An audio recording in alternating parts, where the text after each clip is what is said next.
Yeah. All right, let's do it. So good evening, welcome. And this is going to be a fun discussion, I hope. I'd like to believe it will. Um, and very much relevant to kind of the stuff that's been going on in the market the last couple of days, last couple of weeks, and perhaps stuff that's been going on in the world the last couple of months. There is definitely a significant um, experience that we're watching of um, I don't want to call it class warfare, but there's definitely a frustration um, in classes. It's not all financial. It's influence as well, but money is influence, no question. And so there's a lot of pushback, and what we've seen going on in the market in last week with GameStop and these other stocks and the influence of Reddit. Um, it's a pushback against the essentially against the hedge funds and their power and their influence and the level of money that they carry around and so on. Um, but regardless, there's much to be discussed here, much to analyze, to understand what is the Jewish viewpoint on wealth. Is money a good thing? Is money a bad thing? Can you have too much money? Can you have too little money? Um, there's a rabbi in a camp that I worked for years ago told us that when he was a camper in an overnight camp in the Catskills, so they made this big sign for visiting day, and the sign said, "Money is the root of all evil. Leave your evil with us." So the idea that money is the root of evil is definitely an issue. In a couple of weeks, we're going to read about the golden calf, and one of the midrashic commentators tell us that Moses said to Hashem, "If you had not given the Jewish people so much money, so much gold that they took out of Egypt, they would not have worshipped the golden calf. You gave them too much money." So specifically, we're going to focus this conversation around CEO compensation. Although the discussion goes far beyond that, it has a much broader range. As we discussed, it's really about wealth and money and how Judaism looks at wealth and money and how we should embrace it and look at it for ourselves in our own lives. Um, let's jump right in. Let's see.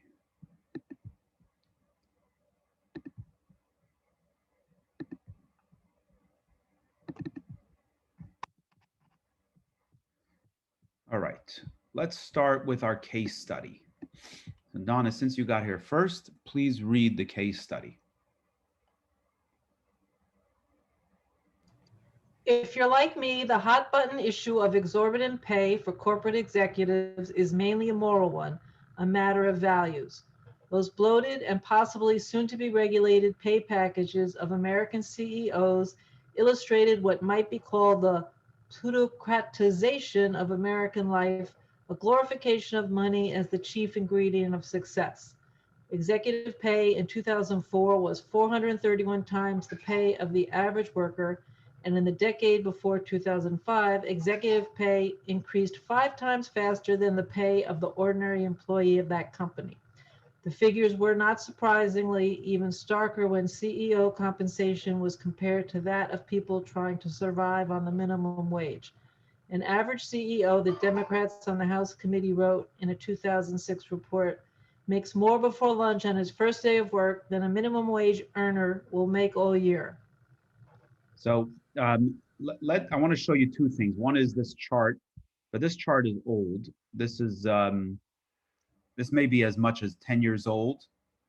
The average pay of an S&P 500 index company CEO versus all of these other positions, including minimum wage earners, right? So obviously you can see that the disparity is quite significant. But I want to show you, I decided to Google this source, the AFL-CIO, which is a, how do I do this here?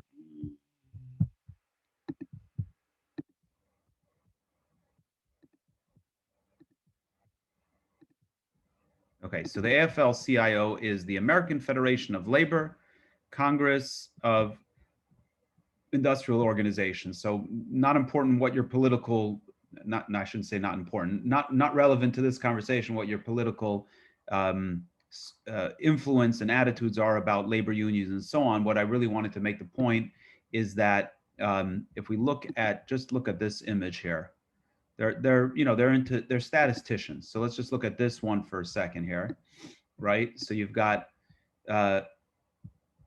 which 20 CEOs furloughed a majority of their workers this year due to the COVID-19, yet made more than 1,000 times their median employees' compensation last year. Okay, so I don't know the specific answer, but I'm sure you can just Google AFL-CIO pay ratio and you'll see this. But you have these CEOs that furloughed a majority of their workforces and made more than 1,000 times what their employees made. So clearly we have a tremendous disparity between what CEOs are getting paid and what their employees are getting paid. So are we suggesting that we should even the playing field? I don't think so. That's never really worked out so well historically. We've done that in communist countries. That experiment just doesn't work. But some are advocating that the salaries of the CEOs should come back down to earth into a much more reasonable level, and perhaps they should be making something closer to what their workers are making. Obviously, you need to develop the talent and so on, but some are suggesting that maybe eight times the average salary, the median salary, is what a top paid CEO should get paid. So just let's take a minute or two. What are your feelings? Should there be a limit on what people get paid? What might that look like? Share your thoughts.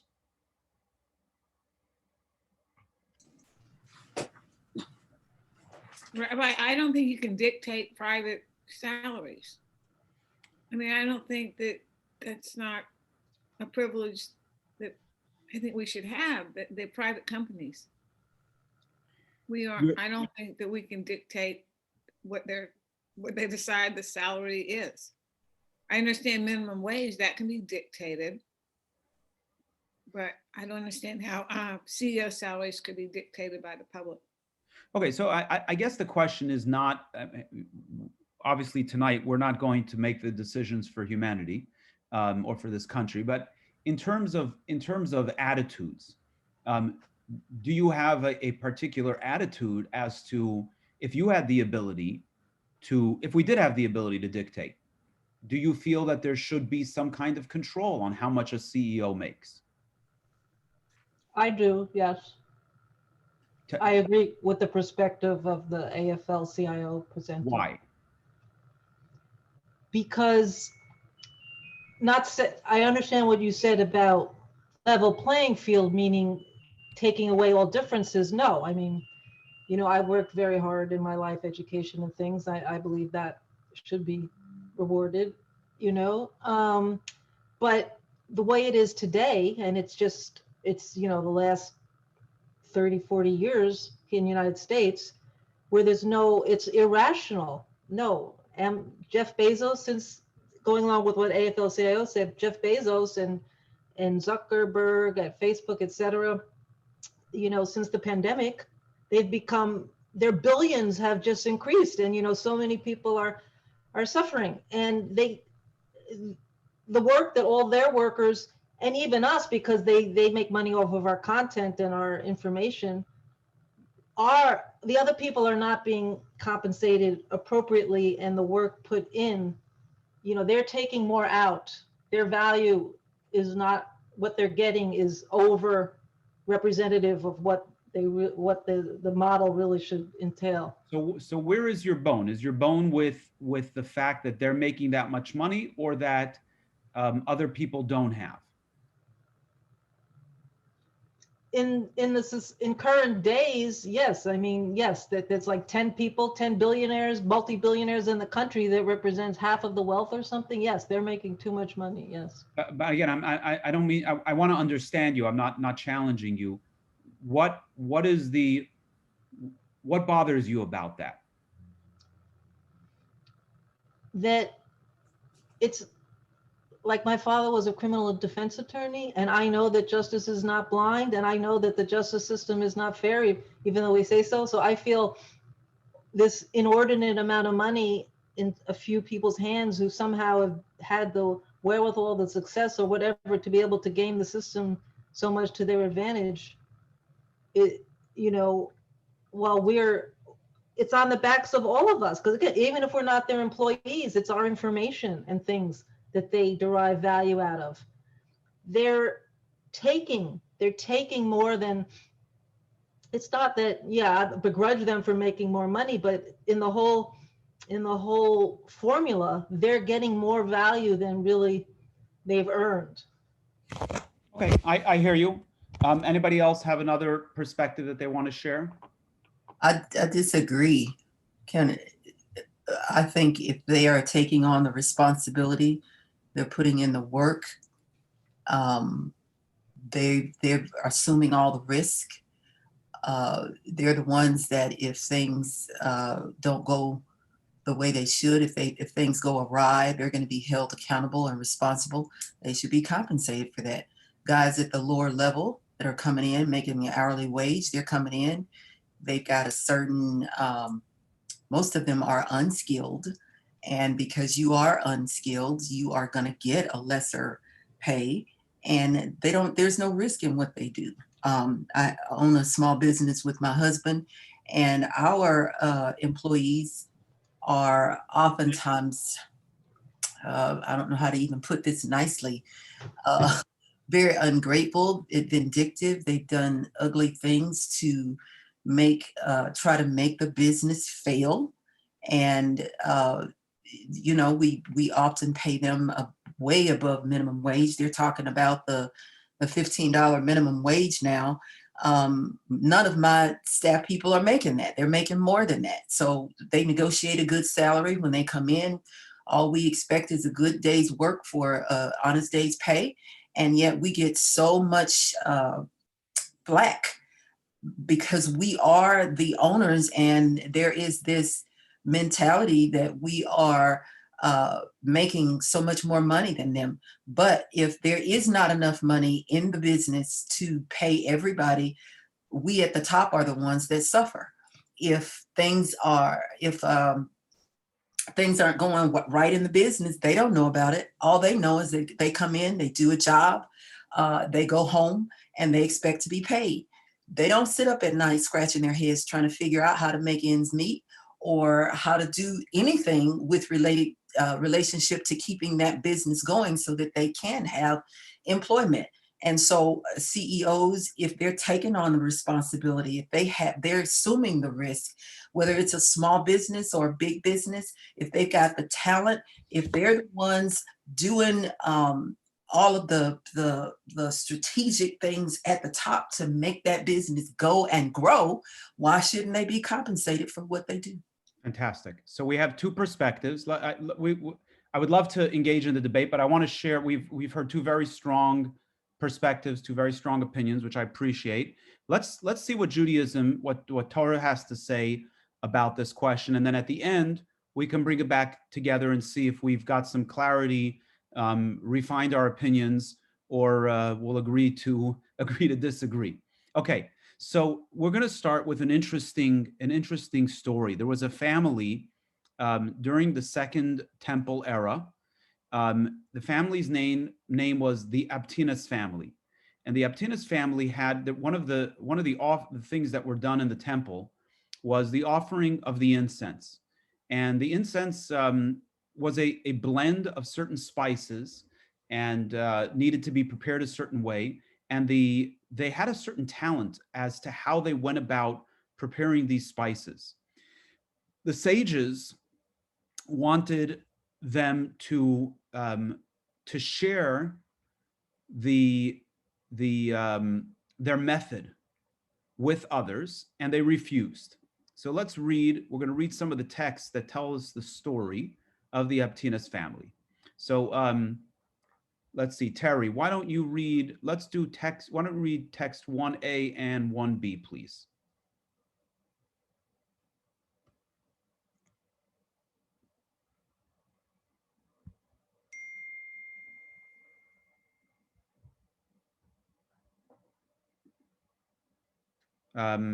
Terry, are you okay reading, or should we ask someone else?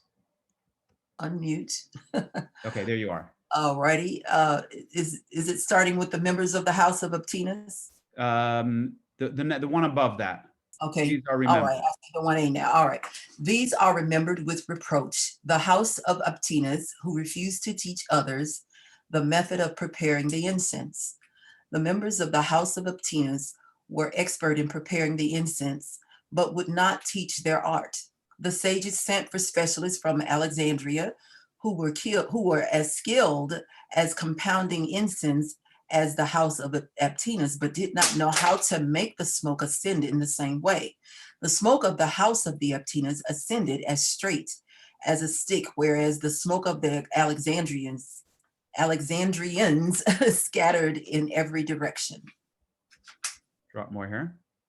When the sages heard this, they said, all that God created was created for his glory. As it says, God has made everything for his own purpose, Proverbs 16:4. The members of the house of Aptinas should return to their position. The sages sent for them, but they would not come. Then they doubled their hire and they came. Beforehand, they would receive 12 manna each day. From that day on, 24. Rabbi Yehuda said beforehand, they would receive 24 manna each day. From that day on, 48. Okay, so let's put context what this currency of manna is. It says that a judge in Jerusalem would earn 99 manna a year. Okay, so let's just put that for fun. Let's put that into US dollars. Let's say 99 manna is $99,000. Okay, so and let's even use the first opinion's amount of 24 manna a day. So 24 times 365 is 8,760 divided by 99 is 88.48. So they earned 88 times what a judge earned. So let's do that. 88 times 99,000. So they would earn, if we were using US dollars, $8,760,000 to the judge's $99,000 a year. And if we're going with Rabbi Yehuda's opinion, then they would make $17,520,000 versus the judge who makes $99,000 a year. Okay, so clearly they are asking for a lot of manna, right? They're asking for a lot of manna. So, but why were the sages not happy with them? What did you read? Why were the sages not happy with them? They wouldn't share their skill, how to do it. They wouldn't share their skill. It wasn't that they were trying to gouge the temple. By the way, the temple's a nonprofit institution, right? So they were asking for this either $8 to $9 million from the temple, or $17 to $18 million from the temple. The sages were not upset about that. They alone knew the skill. Look on text 2a. Yet they refused to teach it to others. Had they been concerned for God's honor, they would have taught it to others, so that the glory of the temple would not be marred upon their passing. They were going to take their secret to the grave. So where is the criticism here? The criticism is not about the fact that they were making a lot of money. Clearly, the rabbis had no issue with them making a lot of money. Even forget about 8 times the average salary of a judge. A judge is a high paid position. It's a community servant, right? They got paid 88 times what a judge got paid, or maybe 160, whatever it is, times what a judge got paid. The rabbis were not critical of that. Even less so, equally not as critical as the fact that that money was going to come from the temple's coffers. The rabbis were upset about the fact that they were taking the secret to the grave with them. So clearly from this passage here, the sages don't seem to have an issue with making a lot of money. Okay, don't go out yet and take that high-paying CEO compensation job. We have some other sources that we're going to look into. But before we look into other sources, let's try to understand if indeed the issue is not, the rabbis have no issue with people making a lot of money. So what could it be that that people have, if there's no halachic or moral issue, what bothers people? Perhaps it is envy, right? Right. The Talmud has a very interesting passage on this, which I want to, well, let's just look at this one first here. Envy is the art of counting the other fellow's blessings instead of your own. I love that line. That's a great line. Should be pasted on our refrigerators. It's, envy is the art of counting the other fellow's blessings instead of your own. We know this idea that a person sometimes would rather have $100 if everyone else has 50 than to have $200 if everyone else has 300. We'd rather have more than everyone else, even if it means we'll have less. So there is something to human nature in this regard. And by the way, that's why we have the Torah's prohibition of you shall not cover your neighbor's house. You shall not covet your neighbor's wife, his manservant, his maidservant, his ox, his donkey, or whatever belongs to your neighbor. A simple reason is because envy, lust, and pursuit of honor remove a person from the world. So this idea of lusting after something that belongs to, coveting something that belongs to someone else, being envious is very real. And it's something that we need to manage, but we definitely don't need to control the compensation of others because of our human nature occasionally of having this concept around envy and lust. And quite the contrary, one who has, you take a minute to read this text 6. It's just a nice passage that gives us some insight here. While you're reading, I'll just make the comment that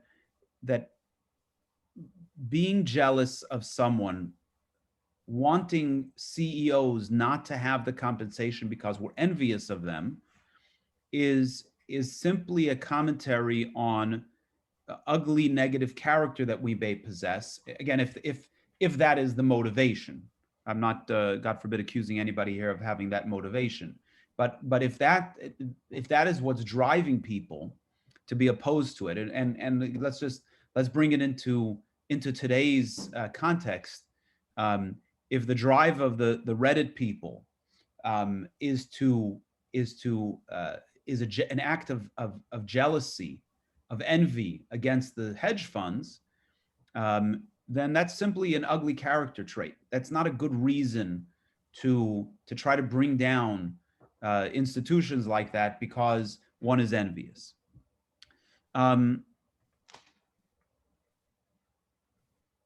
So what we're going to do for the balance of our discussion tonight is really focus on the idea of money itself and wealth itself. How rich does the Torah want us to be? I want to present a few different sources, 7 to be exact, that seem to convey conflicting attitudes that various different sources have towards money. And then we're going to focus on a passage from an early scholar, and we're going to dissect 3 elements to what the scholar is saying for the balance of our class. So let's just take a minute and look at these texts here. So let's see. Lisa, can you read for us real quickly these?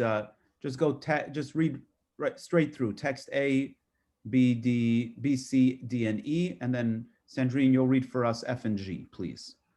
Text A, give me neither poverty nor wealth, provide me my allotted daily bread. Text B, such is the way of Torah.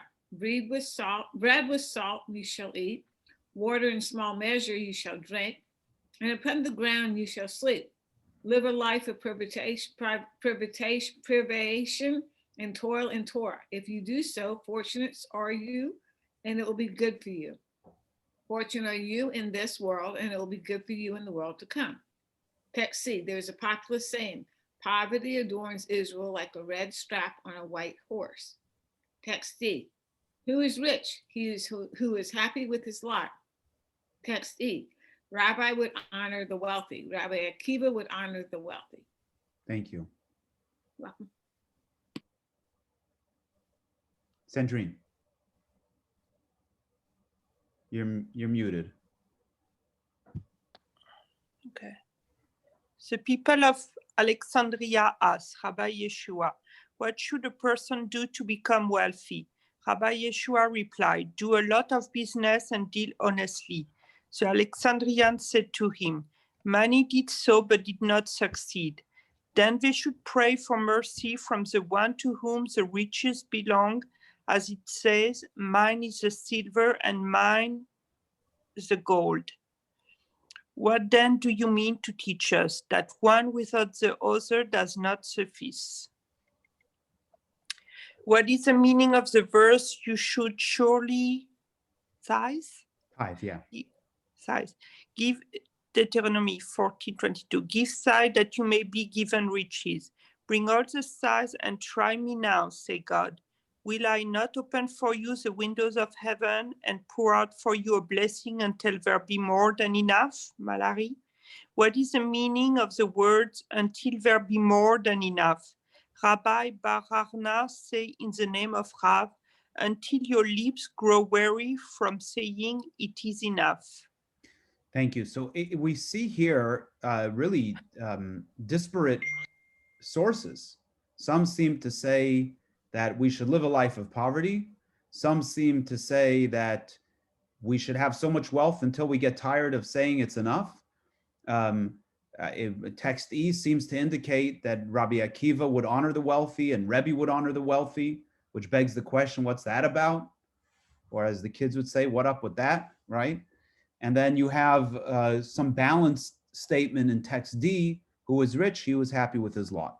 So we're going to come back to these passages once we have a better understanding of the challenge surrounding wealth. And we're going to reread these passages with a different set of eyes. But now let's take a few minutes and read this idea from Rabbi Yeshua ibn Shuib. He says like this, a very wise man once said, wealth has three evils. Most people attain it through forbidden means. That's one. Two, if it was attained in ways that are permitted, it will be spent on something forbidden. And three, the person will forget God and say, it is my strength and the might of my hand that has accumulated this wealth for me. So Ibn Shuib is telling us that here are the three concerns that surround money. One is it being earned in an acceptable, legal, and kosher manner? Number one. Number two, is it being spent on things that are appropriate to spend it on? And number three, how is it affecting the person who has the money? How is it affecting their character? So let's look at these in the context of CEO compensation, and we will have some insight into Torah's view on this matter. So the first question is, do the CEOs, are they earning their money in a legal way, in a moral way? So back in the day, we had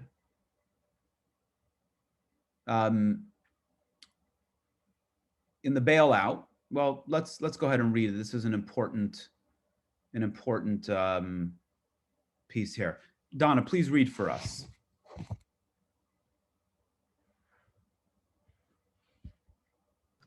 Okay.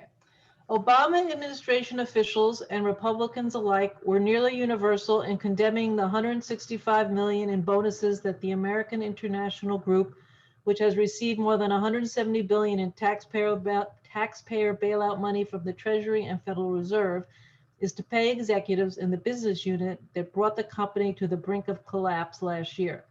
Senator Mitch McConnell, the Republican minority leader, worried about the message the bonuses send to other companies receiving bailout money.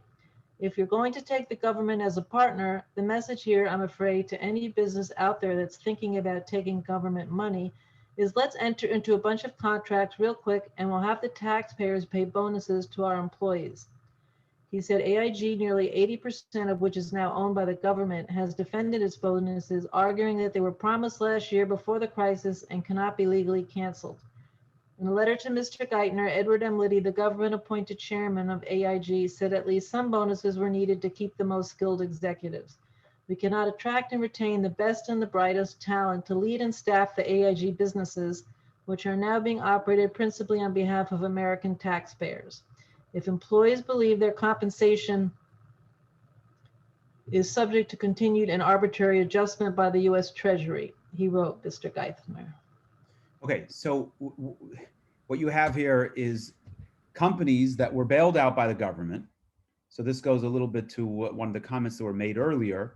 So these are they are private companies, but they're not private companies because they're now owned by the government. At least the government has a share in the ownership of them. And then at the same time, they continue to get these big bonuses. And the question is that right? Is that justified? And the CEOs and the board members put forth the argument that, yes, we need it because we need to have the best talent. We need to keep the company afloat. We need to grow the company. So therefore we have to pay these high salaries. Conversely, we have another really interesting question, and that is that we have CEOs that have a good skill set. The question becomes is the CEO getting paid what they are really worth? Or are they getting paid because it gives the company some kind of status that we can say, there's an individual who was the CEO of one company and now he's recruited to be the other company because it gives shareholders a sense that the company is strong, when in reality, the CEO is not doing a good job. And we've seen historically certain companies that the profits were down and yet the CEO's compensation has gone up. Let's take it a step further. Let's think about the structure of many of these companies. How does a board member keep his position? By making sure that the CEO continues to like him or her, right? So I'm a board member. I'm going to make sure that I keep my job and I get my bonus as long as I keep my bosses in place. And the way I keep my boss in place and keep him happy with me is I don't fight against his bonus. So he wants, 10% increase on his 20 million, and I want a 20% increase on my 5 million. We're going to rub each other's backs. This way I get to stay a board member. He gets to stay CEO, and it's all good. Is that really in the interest of the shareholders? So there obviously there's the issue is a real issue. This is not made up stuff, even as we analyze it. And there is place for government to step in and create regulations that help not necessarily control how much money the CEOs are making, but making sure that the process to determining what the CEO gets paid should be determined through a fair, transparent process that doesn't shortchange the shareholders. Rabbi? Yeah. It came to mind, since we've discussing, there's also the concept of excess profits. It's an economic term, or more traditionally known as windfall profits. So not necessarily ill-begotten gains, but kind of going to my argument earlier. So from that point of view, the pool that the CEO compensation is coming from in that outlook would be lower. So therefore the compensation would theoretically be lower. So you're saying that if the CEO's compensation is tied into actual money that the company's made, so if the company actually has made money, the CEO might get more, and if the company has lost money, the CEO would get less. No, I'm trying to be broader. Okay. The concept of excess profits, really, that's what it's often looked at as windfall profits. There's been legislation passed too about that. So to tax those profits more. I look at it more like morally from the excess profits. It's an economic term. I understand what you're saying. Yeah. So you're saying from a moral standpoint, the fact that they even make the extra money on the excess profits, forget about the taxes. Okay, good. I hear your point.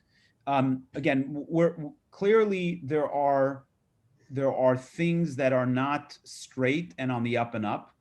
And the thing is like this: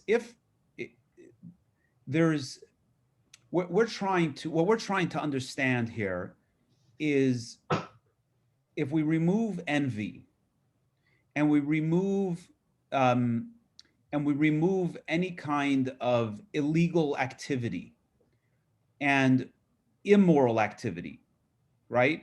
If somebody came and offered me a job today to take a position as a CEO where I'm going to make $30 million, and it's either me or the next guy, and we're engaged in legal business and good moral upstanding business, and I'm going to make that $30 million legally, even if I'm going to have to pay more taxes, and even if the method to making that is regulated and so on and so forth, that's really ultimately where the question is there anything wrong with that, right? So here we're breaking down, where are the problems? The first problem with making a lot of money is that it becomes difficult to make a lot of money if you're doing it legally. I don't mean that it's impossible, but oftentimes the process of making a lot of money is not a straight process.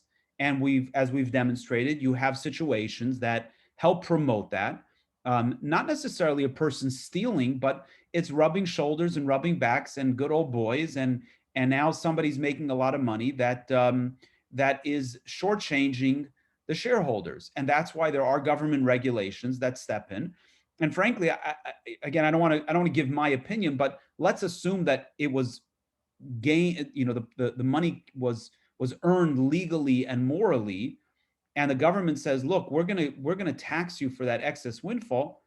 I don't have a problem with that. In other words, if I'm going to make my 30 million and then I'm going to make another 20 million because it's excess windfall, and the government's going to say, we're going to tax you at 90% on that, government's entitled to do that. I got to follow the law. I'm okay doing that, as long as I really earn the money legally. What we're talking about here is the first issue that we're dealing with is the idea of taking money in an illegal manner, getting money, illegally gained gains, or immoral, whether they're overt or subtle.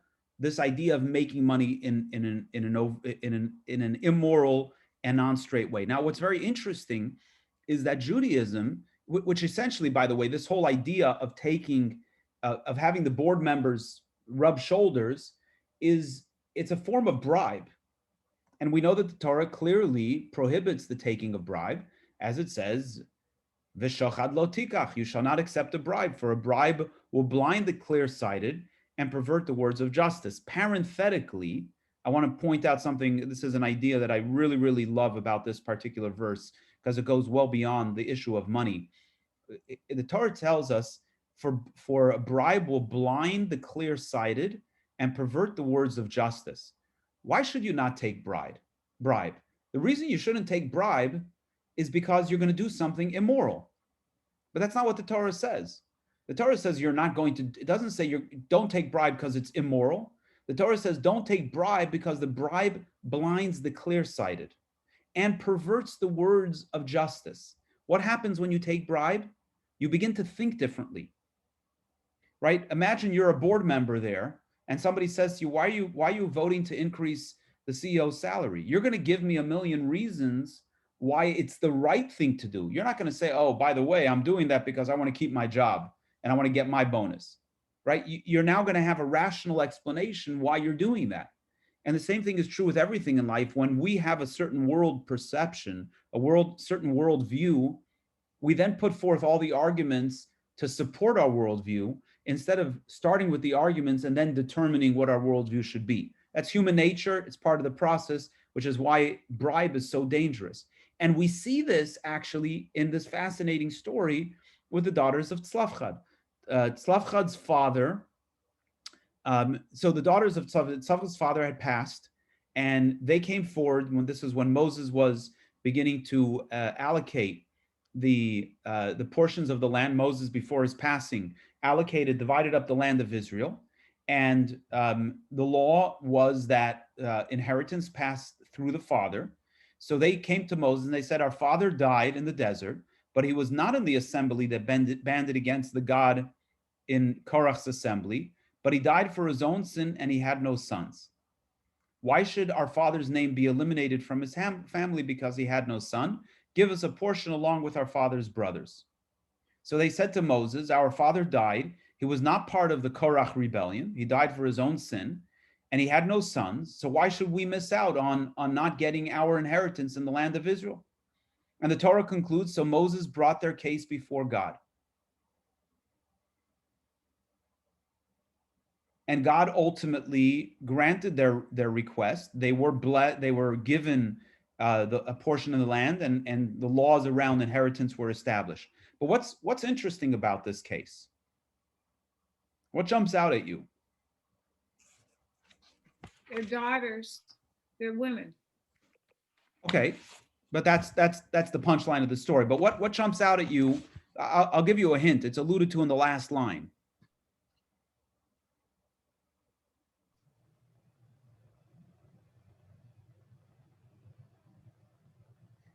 Moses takes their case to God. Why doesn't Moses just answer them? He knows the answer. Why doesn't he just answer them? A very simple reason. They said something to him that now bribed his thinking. The biggest mutiny against Moses took place with the rebellion of Korach.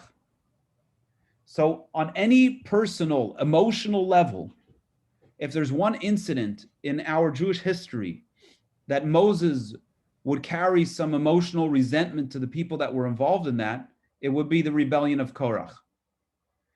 And by saying our father died, but it wasn't on account of the rebellion of Korach. Oh, Moses says, oh, it wasn't on account of the rebellion of Korach. Okay, let's see how I can help you out. Not important that whether that was their intention or not. Moses understood, and we're talking about Moses, right? He's the holiest guy ever. Moses says, even me can be influenced from these words of bribe. And therefore I'm going to take this argument, this case to God to get God's take on it, so I'm not influenced by it. So we see how delicate influence can be in how we think about things and how we think about money and how we can justify the different things surrounding money.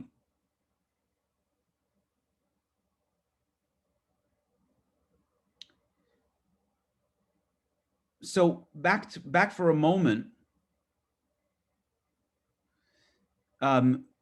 we see the dangers in how the system around CEOs can get corrupted. Again, we're not giving an opinion here as much as we're trying to give perspective on the first principles, making sure that we're earning money in a legal way and a kosher way, which means obviously not stealing it, not getting it through immoral means, but even subtle things like board influence and so on can also oftentimes have a negative influence and bribe us in this process.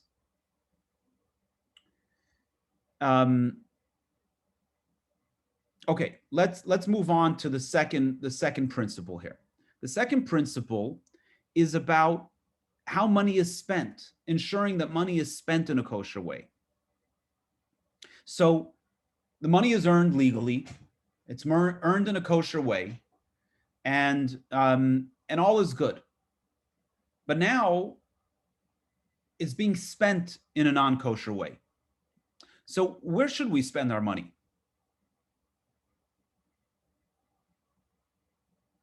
Where should we spend our money? Who has an opinion? Like in a foundation, and and I think it changed also the view you have of that CEO salary. If you see that they're giving back, through foundation or through good deeds. Okay, so let's for a minute let's not talk about the CEO. Let's talk about you and me. Where should we spend our money? What's kosher spending? Spend your money on your household needs, taking care of your family. Okay, You good. should be to ministry, so that the values and everything that you believe in are further. In other words, charity. You should help the poor. Those are all the good uses of money. And I know people often laud a lot of money on themselves for show and fancy cars and homes and all of that. And that's fine if you can afford it, and you're not taking advantage of other people. But we should give to the poor to help the poor, and we should take care of our families, and we should give to charity. So there's two categories of spending. One is on our livelihood, our well-being, our families, our loved ones. Everybody should have shelter. Everybody should, we're entitled to have a home. We're entitled to have food. We're entitled to have clothing. We're entitled to have some sense of security. We're entitled to drive a car, go on vacation, save money for retirement, right? We take care of ourselves. How much, do we need to drive the fanciest car or not? That's, really that's a personal preference. There's no prohibition against driving a fancy car, but we have to make sure that we're fulfilling our obligations when it comes to money. So obligations means if you're driving a fancy car and you're not feeding your children, we got a problem there, obviously.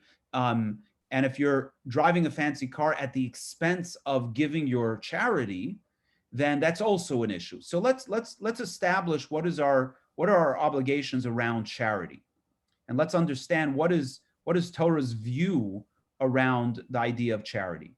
So Terry, why don't you pick up here? 16a, how much should one give? If one can afford it, one should provide as per the needs of the poor. If, however, one cannot afford this, then the optimal way of fulfilling the mitzvah is to give a fifth. Average fulfillment is to give a tenth, and to give less than this is mean-spirited. So what we have here is very interesting, that we are God gives us money, and God is giving us money for our needs, but also as a caretaker to ensure the distribution of charity. I have a fascinating, there's a beautiful, there are certain teachings that you learn, you hear in Torah that just stick with you as like these really profound ideas. So one is this simple idea that the Torah tells us how you tithe animals. So once a year, you have to tithe out one of 10 animals. So let's say you got a big farm, you got a lot of cows or a lot of sheep, and you want to set aside your tithe. So why don't we put all the cows in a pen and count out total number of cows, and we see we've got 500 cows, and let's separate 50 cows and do what we're supposed to do with them. That's not what the Torah tells us. The Torah tells us you put all the cows in the pen and you let the cows out one at a time. You open up an opening just for one animal at a time to come out. And you count 1, 2, 3, 4, 5, 6, 7, 8, 9. And then when the 10th one comes out, you have a paint can with red paint, and you put a splotch of red paint on the back of the cow. And then you count again, 1, 2, 3, 4, 5, 6, 7, 8, 9, put a red paint on the back of the cow. It seems like a tedious process because you're going to then have to go find those red painted cows anyway and collect them and bring them and do what we're supposed to with them. So why this tedious process? The answer is like this. Imagine if I take, let's get crazy here. I have 500 $100 bills. And now I'm going to peel off 50 of them to give them to charity. That's a lot of money to give away to charity. I have 500 and I'm giving away 50 of them. But how about if we did this? If we made a pile, we said 1 for me, 2 for me, 3 for me, 4 for me, 7 for me, 8 for me, 9 for me, and 1 for God. 1, 2, 3, 4, 5, 6, 7, 8, 9 for me, and 1 for God. Suddenly, the 1 for God doesn't feel so bad because we realize, wow, I'm getting 9. And in truth, what's actually happening here is God is saying to us, I've given you 9. I'm only asking for you to give me back 1. It's a shift in thinking. So when one can afford it, you give a 5th. If you can't afford it, you give a 10th. By the way, even poor people need to give charity. It's if this is what God has given me, I have a responsibility to give of it to others. Now, it goes one step further. The Alter Rebbe, the author of Tanya, writes a beautiful thing because the Talmud says that one who wishes to squander away their money should not give away more than a 5th. So the Talmud said, the Alter Rebbe says that, let's say a person gave a 5th, and then God forbid a family member took ill. Would they say, oh no, I'm sorry, I've already given away a 5th this year. I'm not taking care of that family member. Or for themselves, if God forbid they became sick, would they not spend more money on their own well-being? So the Talmud is talking only about obligation. But when it comes to our spiritual well-being, there's no limit how much a person can give away. So, and in fact, some of the commentators tell us that one of the reasons that the Talmud puts a cap of a 5th is so that generous people should not become impoverished by giving away more than they can afford to give.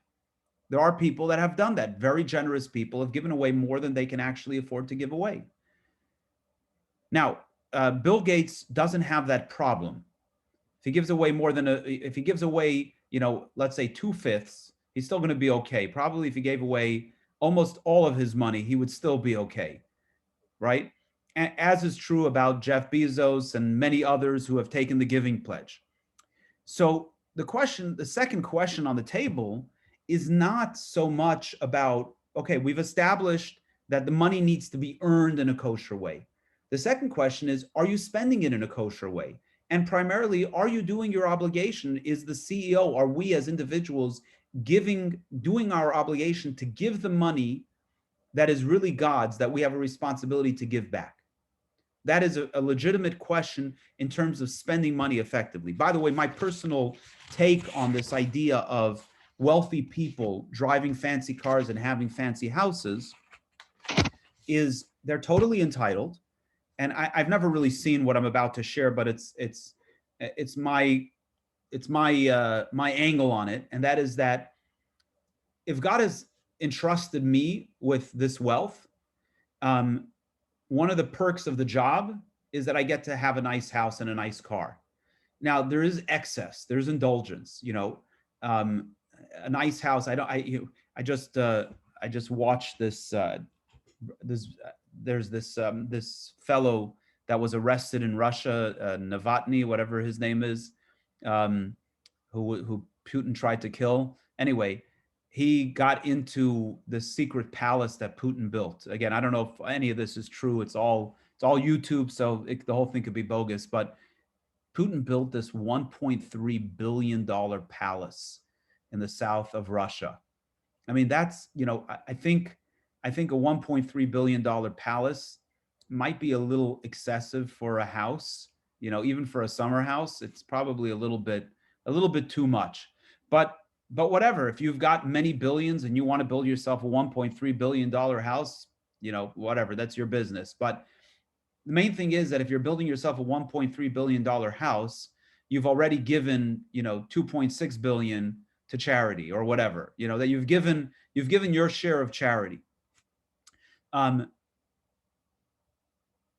point being is that I have no problem with wealthy people enjoying the fruits of their labor and driving nice cars and living in nice houses, as long as they are actually feeling a sense of responsibility to the money that they've earned, recognizing that it's a gift from God, despite the hard work that they've done, but ultimately they were blessed with it, and that God expects them to do their part. In Pirkei Avot, there's a Mishnah that says that the way of Sodom and Gomorrah is to say what's mine is mine, right? If somebody's completely wrapped up with what's mine is mine, I don't have to give anything to you. Obviously, Sodom and Gomorrah, they also said what's yours is mine, but that's a whole new level. But even on a basic level, what's mine is mine. That's not a Jewish way. That is not a way of generosity. That's not an appreciation that the money that we've earned is a gift from God. And that's definitely not spending money in a kosher way. We're getting it's a little late, but let's try to go quickly through the third idea. And the third idea is, okay, let's say a person is earning the money properly in a kosher way, and they're spending it in a kosher way. It is still possible for a person for their money to influence them in their character in a negative way. As Ibn Shu'ib wrote, that it can lead a person to forget God altogether. You know that famous story with the guy who's looking for a parking spot, and he's going up and down the rows, and finally he says, "Listen, God, if you help me find the spot, I will make a large donation to the synagogue." So he's driving up, and he realizes he didn't state an amount. He said, "God, if you get me a spot, I'll give $1,000 to the synagogue." So right as soon as he says that, a car starts pulling out. He says, "Oh God, forget it. I just found a spot." Right? So how quickly we forget about God, and how quickly we forget where things are. So let's look at this text here. This is straight from the Torah, and I think we are up to Lisa. Beware lest you eat and be sated, build good houses and dwell therein. Your herds and your flocks multiply, your silver and gold increase, and all that you have increases. And your heart will grow haughty, and you will forget God, your God who brought you out of the land of Egypt, out of the house of bondage. And you will say to yourself, my strength and the might of my hand have accumulated this wealth for me. So this is a very clear text here, that the Torah is telling us that the danger of the blessing of entering into the land of Israel is that things are going to be good. And when things are going to be good, you're going to say, this is not God, this is me. Look how smart I am. Look how powerful I am, right? How quickly we forget that all the blessings that we have come from God. The power of wealth to influence us, to disconnect us, is very great. And it is a great challenge. I'm going to share two stories, and we'll kind of go back to our 7 texts and see how we can now understand what the various texts are telling us. The first story is in 1958. It was Purim, and the tradition on Purim is to drink a lot of l'chaim. And this was a gathering with the Lubavitcher Rebbe, and the Rebbe drank a lot of l'chaim. But the Rebbe is a Rebbe, so when a commoner drinks a lot of l'chaim, they act crazy and foolish and so on. When a Rebbe drinks a lot of l'chaim, he teaches a lot of Torah, and very fascinating things happen. So at this particular Farbrengen, the Rebbe opened up his talk with talking about the great challenge of wealth, that having money has a negative influence on our thinking. It makes a person haughty, and by the way, and this is my own addition, you look around I'm in the role that I play as a director of a Chabad house. A big part of my job is to raise funds to support all the work that we do. And I know a lot of people, and I know a lot of wealthy people. And although they're wonderful people and generous people, many wealthy people that have a lot of money have a lot of tsaros in their life, a lot of challenges in their lives, and a lot of their challenges comes from the fact that they have money. Tensions in relationships, mental illness that's sparked by behaviors that are fed by the fact that there's a lot of money, relationships between children and their parents, and it can be quite painful. But the Rebbe in this talk elaborated at great length about the difficulty of wealth.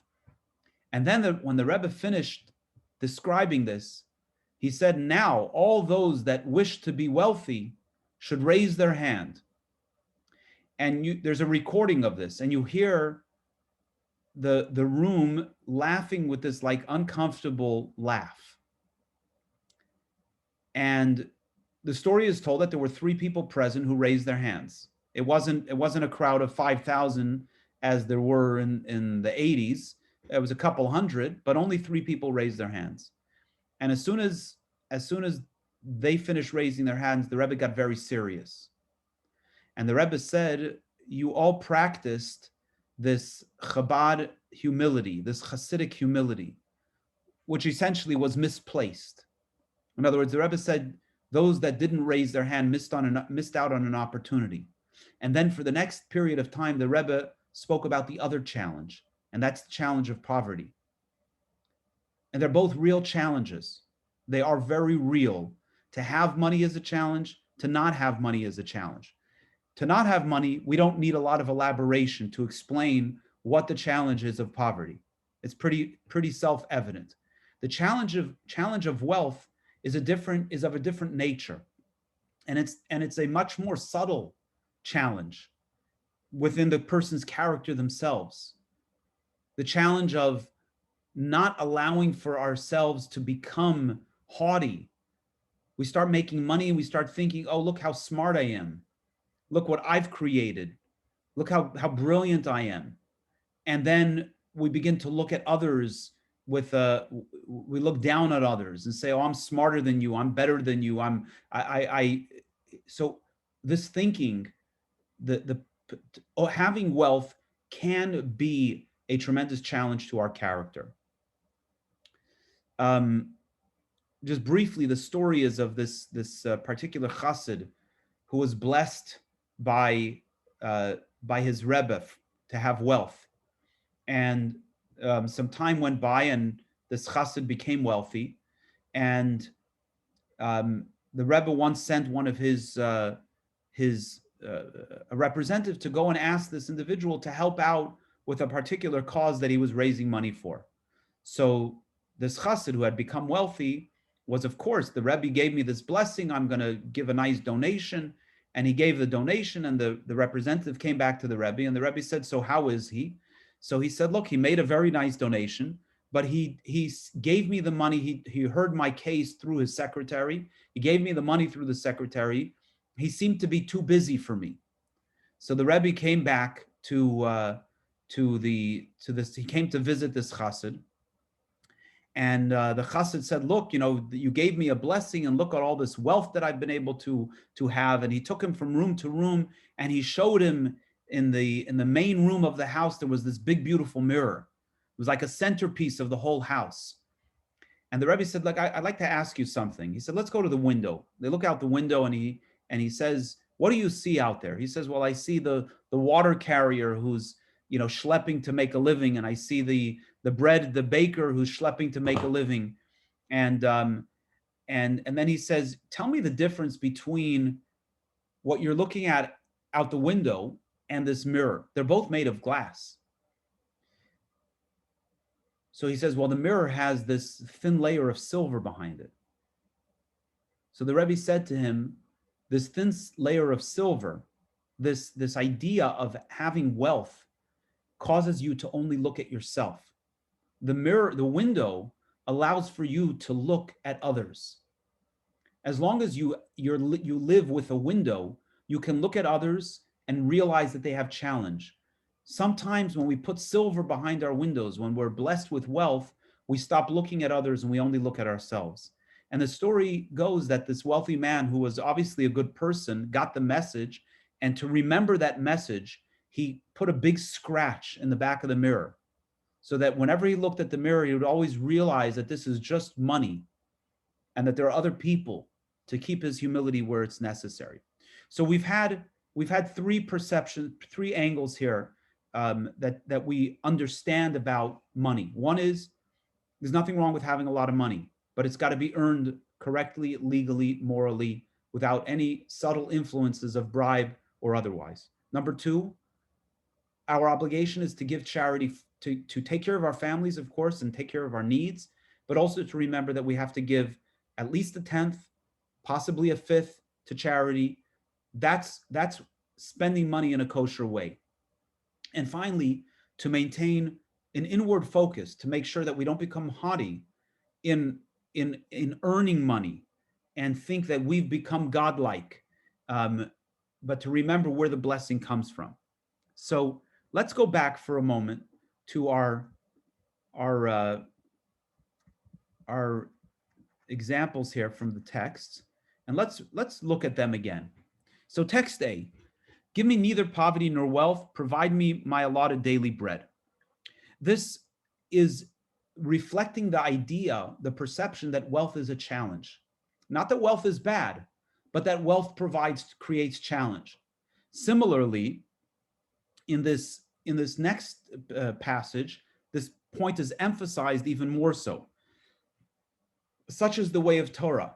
You could even begin this passage with the word even if you only had bread with salt, you shall eat, water in small measure you shall drink, and upon the ground you shall sleep. If that's all we had, live a life of privation and toil in Torah, we still have to never forget what our responsibilities are. And that is to live in a real relationship with God. How much more so if we are blessed with wealth, that we have to maintain our relationship with God. Text C, there's a popular saying, poverty adorns Israel like a red strap on a white horse. Here it extols the virtue of poverty, in that poverty breeds humility. That doesn't mean that that's the only way to be humble, but it's much more challenging to have wealth and be humble. Text D, who is rich, he who is happy with his lot. What really does it mean to have wealth? You can have billions. The one thing that I scratch my head, and I know the answers, I know many of the answers to it, but if I was Jeff Bezos or Elon Musk, I would retire. Let somebody else take over this thing. Like, why do I want to be working if I have that much money? Because in a sense, one is not happy with his lot. I'm sure they have many other good, legitimate reasons. They're doing good or whatever else, the rationales that they have. But essentially, you can make $150,000, you can make $150 million, and the 150,000 person is thrilled with their life. They're happy. And the $150 million person is not happy. It's not necessarily about how much you have. Obviously, there's a baseline that allows for people it makes it easier to be happy, but past that baseline, it's really a matter of attitude, whether one is rich or not. Rabbi would honor the wealthy. Rabbi himself was wealthy. Rabbi honored wealthy because he understood that one who is blessed with wealth has the ability to do a lot of good in the world. And Rabbi wanted to nurture that. He wanted to nurture the good that came from that.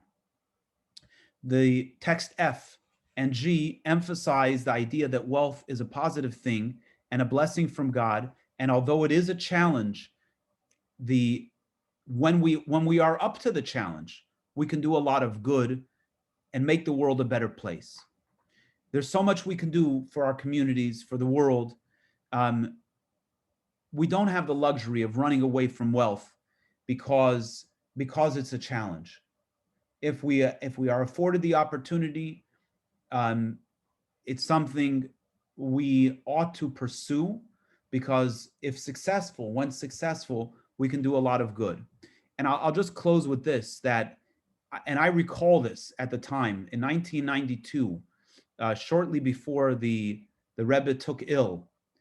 The Rebbe spoke about this idea that it has come time that Jews no longer need to live in poverty. And on the contrary, it's come time that Jews should have wealth, and we should be blessed with wealth, and we should pursue wealth, not as an end unto itself, but because with wealth, we can do tremendous good in the world.